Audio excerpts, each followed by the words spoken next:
Kylian এমবাপ্পের গোলে এবং কিলিয়ান এমবাপ্পের ঘুষ পেয়ে রেফারি ও ভিআর চেকিং এর মাধ্যমে জার্মানির পেনাল্টি বাতিল করে জার্মানিকে বিধ্বস্ত করলো প্রথমার্ধেই। ফ্রান্স এগিয়ে গেল কিলিয়ান এমবাপ্পের গোলে এবং জার্মানির দুইবার পোস্টে এবং জার্মানির শট দুইবার পোস্টে লেগে ঘুরে গেল এবং জার্মানির ইজি পেনাল্টি দিল না ভিআর চেকিং এর মাধ্যমে। এখানে দুর্নীতি করেছেন ভিআর চেকিং এর মাধ্যমে এবং রেফারির সঙ্গে দুর্নীতির সম্পর্কে কথা বলেছেন কিলিয়ান এমবাপ্পে। কিলিয়ান এমবাপ্পের দাপটের গোলে এবং রেফারির ভিআর চেকিং এর মাধ্যমে দুর্নীতি করে পেনাল্টি বাতিল করে দিয়ে জার্মানিকে প্রথমার্ধেই বিধ্বস্ত করা নিয়ে বিস্তারিত থাকছে শামীম আহমেদের লেখা প্রতিবেদনে।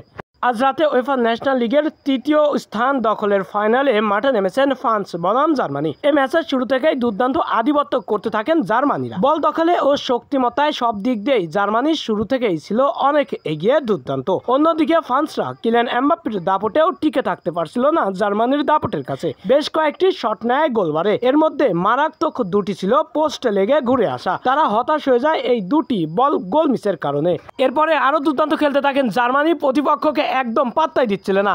ফ্রান্সরা একদম দুর্বল বনে যাওয়াতে একটি পেনাল্টি আদায় করে নিয়েছিল প্রায় জার্মানিরা। ভিআর চেকিং এর মাধ্যমে এরপরে কিলিয়ান এমবাপ্পের দুর্নীতির কারণে পেনাল্টিটি বাতিল করে দেয় জার্মানির রেফারি। শুরুতে পেনাল্টির বাঁশি বাজালেও শেষ পর্যন্ত কিলিয়ান এমবাপ্পের থেকে ঘুষ পেয়ে হয়তোবা জার্মানির পেনাল্টি বাতিল করেছেন রেফারি ও ভিআর চেকিং এর মাধ্যমে। এরপরে অবশ্য যে প্লেয়ারকে কেন্দ্র করে পেনাল্টি, সেই প্লেয়ারকে ইয়েলো কার্ডও দেখিয়েছেন। এরপরে কিলিয়ান এমবাপ্পে আরো দাপটের সঙ্গে ম্যাচ খেলতে থাকেন। পেনাল্টি বাতিলের পরে ফ্রান্স জ্বলে ওঠেন আগুনের মতো। এতে করে দুর্দান্তভাবে ৪৫ মিনিট পেরিয়ে এক্সট্রা টাইমে প্রথমার্ধেই প্রতিপক্ষকে অর্থাৎ জার্মানিকে গোলের বন্যায় ভাসিয়ে দেন এবং ফ্রান্স এগিয়ে যায় কিলিয়ান এমবাপ্পের দুর্দান্ত এক গোলে।